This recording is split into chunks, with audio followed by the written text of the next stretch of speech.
उत्तराखंड के नैनीताल जिले की कालाढूंगी तहसील का एक गांव धीरे धीरे नदी में समाने को तैयार है।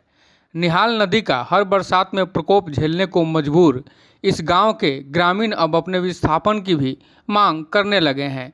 अविभाजित उत्तर प्रदेश के समय से अम्बेडकर गांव का दर्जा प्राप्त राजस्व गांव धापला के ग्रामीण अपनी इस समस्या के समाधान के लिए जनप्रतिनिधियों से लेकर अधिकारियों तक गुहार लगा चुके हैं, लेकिन इसके बाद भी समस्या जस की तस बनी हुई है।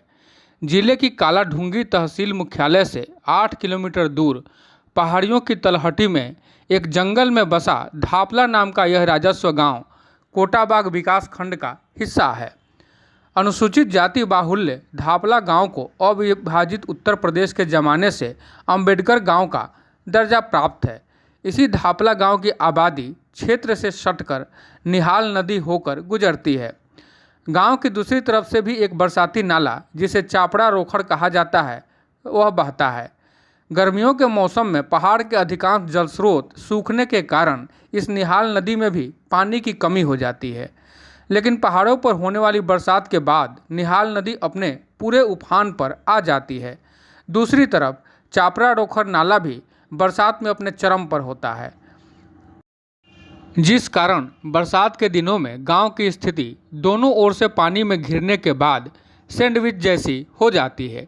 एक तरफ निहाल नदी का पानी तेजी से भू कटाव करता हुआ कृषि व अन्य भूमि को जबरदस्त नुकसान पहुंचाता है, तो दूसरी तरफ चापड़ा रोखड़ नाला भी दूसरी तरफ के इस भू कटाव को बढ़ा देता है। यह सिलसिला हर बरसात में दोहराए जाने के कारण धापला गांव को हर साल दो तरफा बाढ़ की विभीषिका झेलने को मजबूर होना पड़ता है।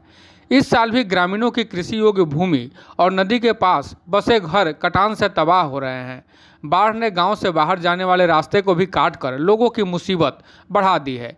ग्रामीण मुख्य मार्ग के कट जाने के कारण अपनी रोजमर्रा की ज़रूरतों की पूर्ति के लिए अपने निकटतम कालाढूंगी बाजार तक भी नहीं जा पा रहे हैं। ग्रामीण निहाल नदी के प्रकोप से गांव को बचाने और कालाढूंगी से धापला तक स्थायी मार्ग बनवाने जाने की मांग कर रहे हैं, लेकिन आज तक न तो जनप्रतिनिधियों ने इनकी सुध ली और न ही अधिकारियों ने इस ओर ध्यान दिया। सरकारी सस्ते गल्ले की दुकान गांव में ही होने के कारण ग्रामीणों को सस्ता गल्ला मिल जाता है।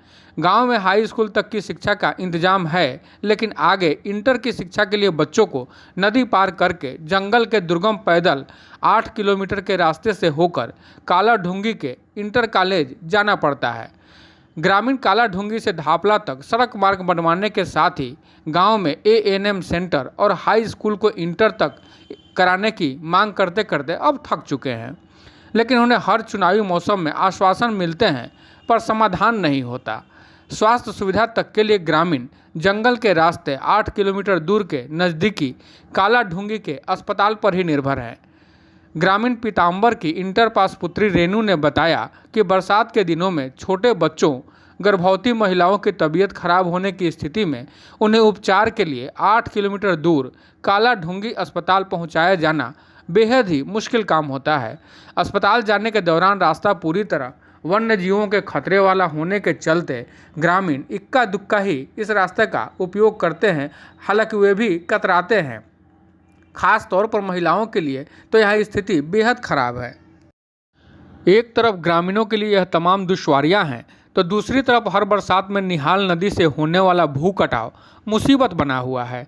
ग्रामीण पीताम्बर ने बताया कि गांव के ही पूर्व प्रधान जीवनलाल, प्रकाश चंद्र, नंदू, दयाल राम सहित कई ग्रामीणों की कई बीघा कृषि जमीन निहाल नदी की भेंट चढ़ चुकी है।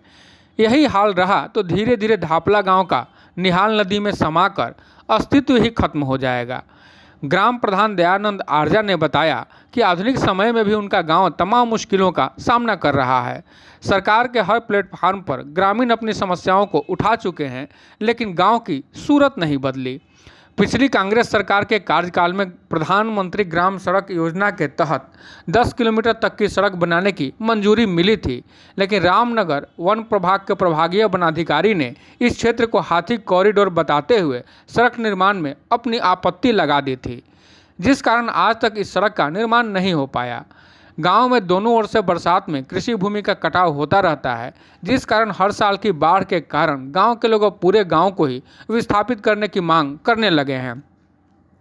वैसे विस्थापन की मांग से रेणु भी सहमत हैं। उनका कहना है कि यदि गांव को दूसरी जगह विस्थापित किया जाता है तो भू कटाव से तो राहत मिलेगी ही, सड़क की सुविधा भी ग्रामीणों को मिल सकेगी। पूर्व प्रधान जीवनलाल के अनुसार अनुसूचित जाति बाहुल्य गांव होने के कारण सरकार गांव की समस्याओं पर ध्यान नहीं दे रही है। सरकार के पास बजट की कोई कमी नहीं है। गांव की इस हालत के लिए सरकार की इच्छा शक्ति ही मुख्य जिम्मेदार है।